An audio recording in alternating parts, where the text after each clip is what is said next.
Some communities have received the gift of water for this Christmas, and this morning we explore that topic a bit with the Honorable Marvin Gonzales, Minister of Public Utilities. Good morning to you, sir. Good morning, Rawkus. Welcome and Merry Christmas. Merry Christmas to you, and blessings to you. Yeah, man. Blessings to you and your family, of course, the entire community, everybody, right? Thank you very much. So let me say congratulations, first of all. I know that we would have launched 2 new booster stations, or two refurbished booster stations. One refurbished. One refurbished and one brand new. One brand new. All right, so let's start with the... That's on the weekend. That was on the weekend, right? But yesterday we did something. Right. Let me start with the weekend and come up to make sure everybody's aware. Because up to just last night, I was talking to some people about the fact that I had to interview you this morning. Okay. And they say, well, ask him about getting water, ask him about and I'm like, well, you know, they're trying to slowly but surely get things a little bit better. So we want to continue to update people so that they know what's happening in WASA. And where they live? And well, one was Shogunas, one was Arima.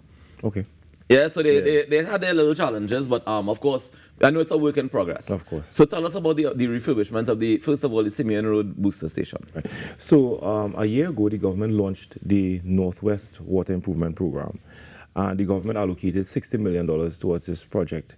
Because when I was appointed minister, I recognized that a number of booster stations in Northwest Trinidad, they were operating below their design capacity, pumps not working, and in many instances, people would have, built their homes on higher elevation, to the extent that the booster stations that currently exist could not have supplied the requisite pressures to get water up to the highest elevation. So we needed a dedicated program designed for the challenges in Northwest Trinidad to get all of those booster stations to operate up to their maximum capacity. And in many instances, we constructed a number of new booster stations to be able to supply communities that perhaps never had access to water because of high elevation and other challenges to provide the water to some of these communities. So under this, we constructed new booster stations. We would have refurbished a number of booster stations, etc. And on the weekend, we commissioned a brand new booster station in Fort George to provide the people of Battery and Upper Fort George with a consistent supply. They have experienced severe water challenges for over a decade, I am told. And because WASA could not have gathered the requisite pressures to get water up to the highest elevation. And with this booster station, this brand new booster station that was commissioned on Saturday, the reports are that they are now getting a daily supply, up to 5 days a week, minimum 3 days a week, so they no longer have to depend on water trucking for their main source of water. In the Simeon Road community, there was an old booster station with one pump operational that was not designed to provide water to some of the highest elevation. New homes that would have been constructed in Upper Simeon Road over the last 10 or 15 years, the old booster station was there, could not have generated the requisite pressures to provide the people of that community, 4,000 people I'm told, with a supply of water. So we redesigned, we refurbished that booster station. We installed new pumps, new SCADA, instrumentation and what have you. And as a result of that, 4,000 people who live in that Simeon Road, Upper Simeon Road catchment, they are now experiencing an improved supply of water, I am told. In many instances, some people got water once every 9 days or once per week. They are now getting water at least 3 days a week or 5 days for 12 hours consistently. They were operating 5 schedules, I'm told, by WASA in the past, and because of this new refurbished booster station, they are now operating 2 or 3 schedules with people getting more water. Now, Minister, full disclosure, right? I used to live Simeon Road. So, so I understand that the challenges that you're talking about, because, I mean, for 30-something years, I lived there, and we were on a water schedule system. But one of the major things that used to happen was that every so often, that booster station would go down because of a faulty part. And in that regard, there would be no water for sometimes a month. Until the pump is repaired, right? So I want to know, in terms of all these booster stations that we're refurbishing and reconstructing, in terms of maintenance, is there a role for that? Is that part of what's happening? There is, because I will tell you this, Rawkus. 2 years ago, just to support what you just said, I discovered that there were over 130 pumps in a workshop at St. Joseph compound in WASA. You mean like in a warehouse, just chilling? Just chilling. 120 pumps. 120 pumps and motors that were supposed to be on booster stations to provide the people of Trinidad and Tobago with a supply of water. So why is it on there? internal challenges, let me leave it like that, and perhaps to a great extent mismanagement. Right. And they would say lack of resources and what have you. People will come up with all kinds of reasons. But the reality is that citizens of Trinidad and Tobago don't want to know what's the problem. They want their daily supply of water, and rightly so. So I give instructions for all of these pumps to be removed from that station at St. Joseph and be sent to private workshops so that they can be repaired and get back onto booster stations. I can tell you now, as we speak, those booster stations all of those booster stations, they are now up to over 90% reliability. Something that has not happened in the Water and Sewage Authority perhaps for 20 years.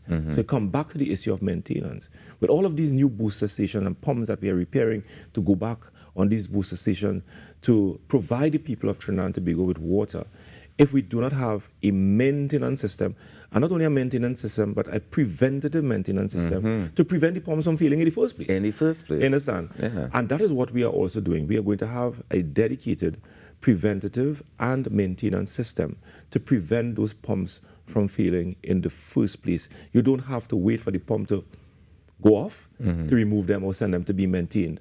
All of these booster stations will now have their standby pumps so that in the event a pump is removed for maintenance, routine maintenance, there will be a standby pump that will continue to provide the communities with water. And that is the focus, because it makes absolutely no sense that we're spending millions of dollars to build new booster stations, refurbish old pumps, get them back on those plants to provide the citizens with water.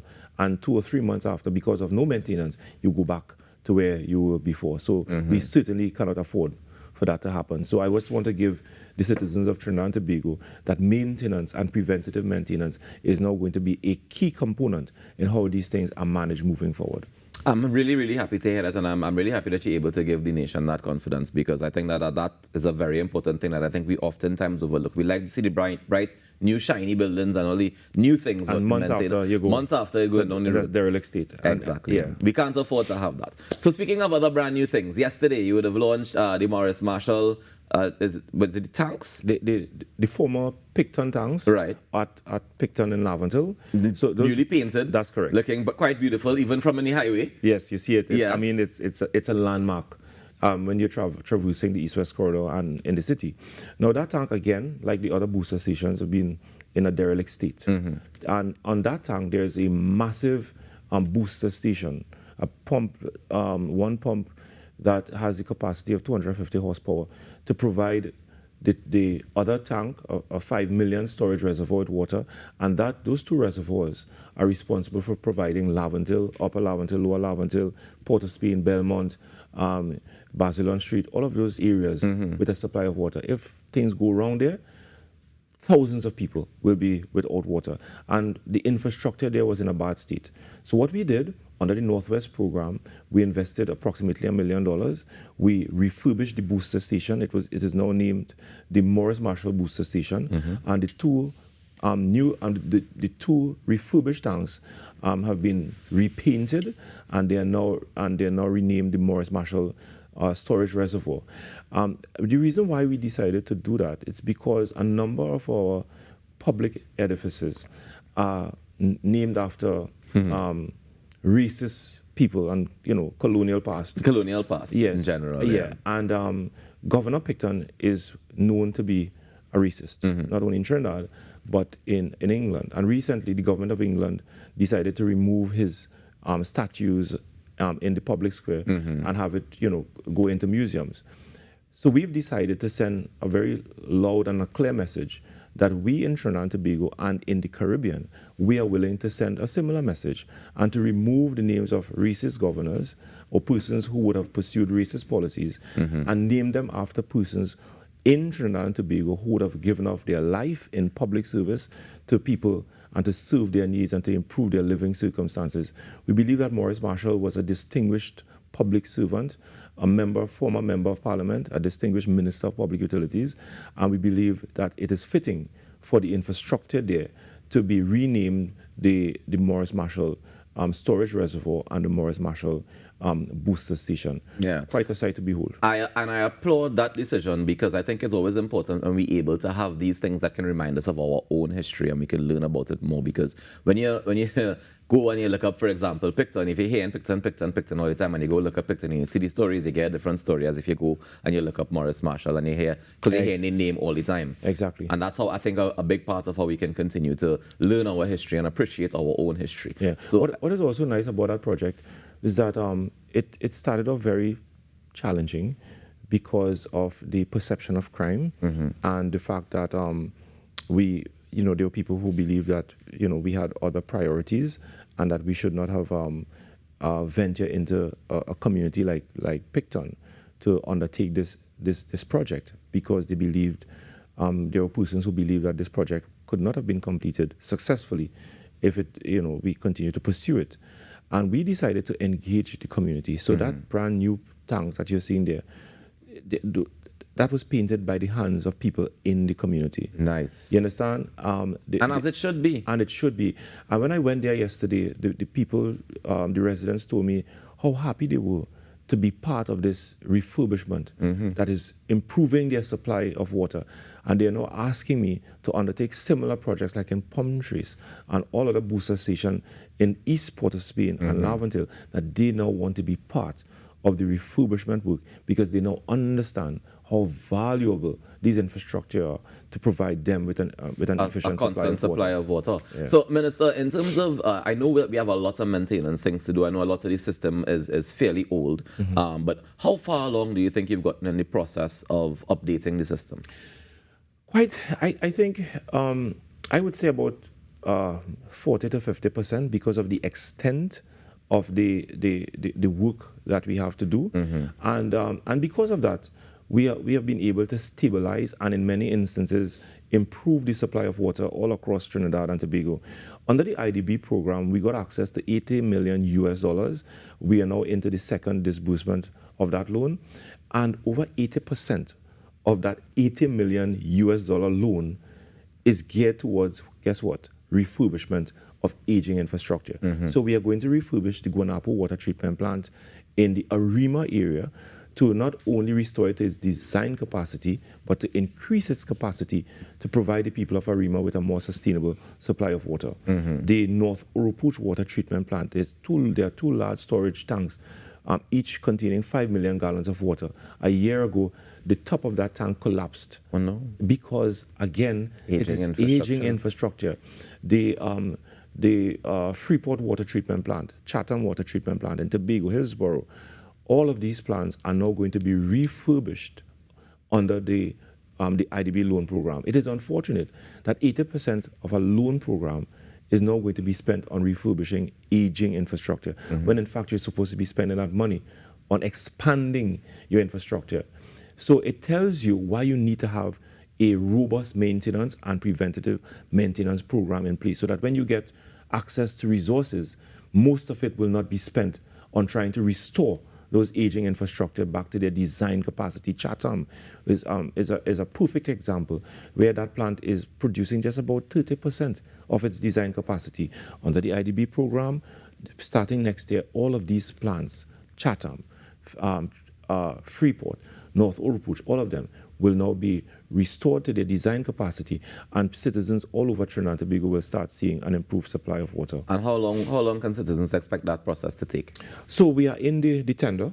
All right. We expect to have contractors on board in February, by the end of February next year, and we anticipate that by the end of 2024, the contractors will be on board, and those plants would be fully refurbished, and the citizens who live in the areas will see a significant improvement in the supply of water. In addition to that, even though 80% is going to be spent on restoring aging infrastructure, 2 brand new water treatment plants are going to be constructed. One in so Santa there's some Cruz, expansion happening. One in Santa Cruz and one in Goldsboro. Nice. So we look forward to that. Minister, I want to thank you so much for joining us this morning. Congratulations on your work so far. I know that you still have a lot in front of you, but you look like you're ready for it. You're ready for it. So I'm not worried for you at all. Well, in the season of Christmas, we will have some pastels, we'll have some some parang and lupino, and you will be refreshed and go again. And we go again. Minister, do me a favor and look into that camera over there and wish the nation a Merry Christmas for me, please, while you're here. So on behalf of the government of Trinidad and Tobago, I would like to wish on, the Ministry of Public Utilities, WASA, TNTEC, all utility workers, all citizens of Trinidad and Tobago, specifically the constituency of Lupino Borneo West and the people of Paramin. I just want to take this opportunity to wish you a Merry Christmas and a bright and prosperous 2024. The Honorable Marvin Gonzales, Minister of Public Utilities, thank you so much for joining us this morning. We take a quick break and we come back with your phone calls. Get ready to give us a call. Stay tuned.